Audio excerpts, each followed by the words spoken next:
You are tuning in to Living Mentally Well with Kevin Hines.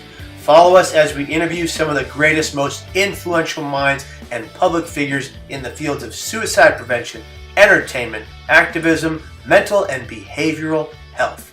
We welcome you to listen, learn, watch, and enjoy.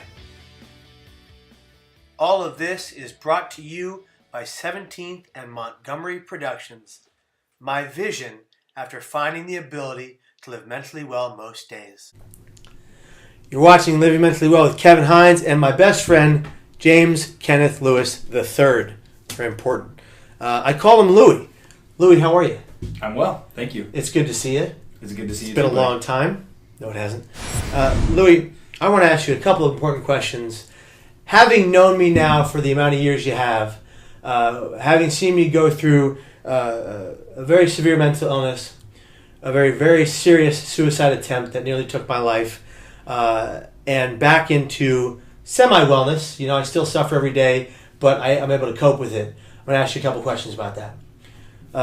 Louie, what was your experience when you got the news that I went over the Golden Gate Bridge to attempt to take my life?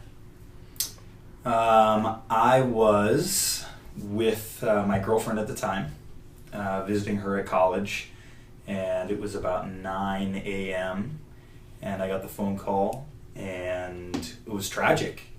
I knew that you had been struggling in life with stress and whatnot, but nobody expected that you would take such drastic measures, as my dad eloquently put it, a permanent solution to a temporary problem.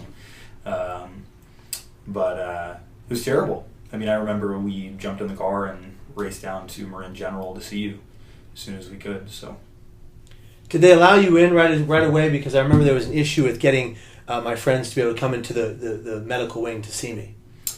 The details that specific are foggy. Yeah. I know I saw you. Yeah. I don't know how soon it was. I don't remember when we waited. We were there for a long time. Okay.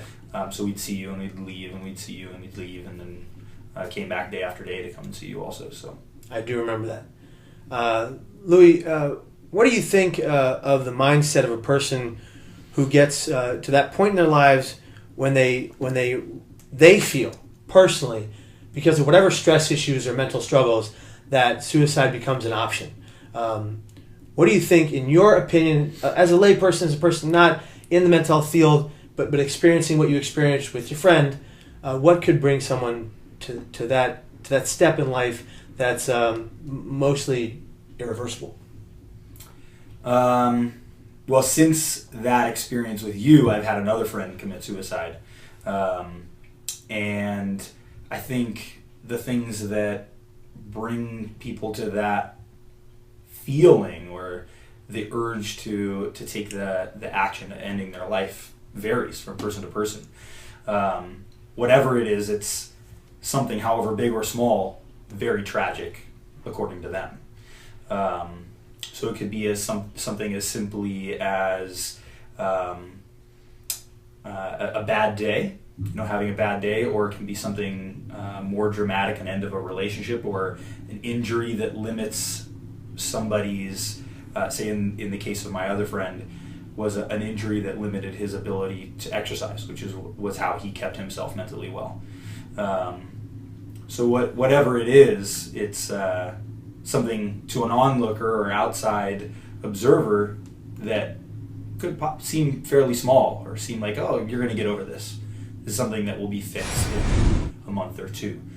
But to that person, the person who's feeling like it's time to take their life, everything is gone. This has been Living Mentally Well with Kevin Hines, brought to you by 17th and Montgomery Productions. Thank you for tuning in. Subscribe below and let us know the thoughts you have in the comment section. Everyone has a story. We want to hear yours because you matter.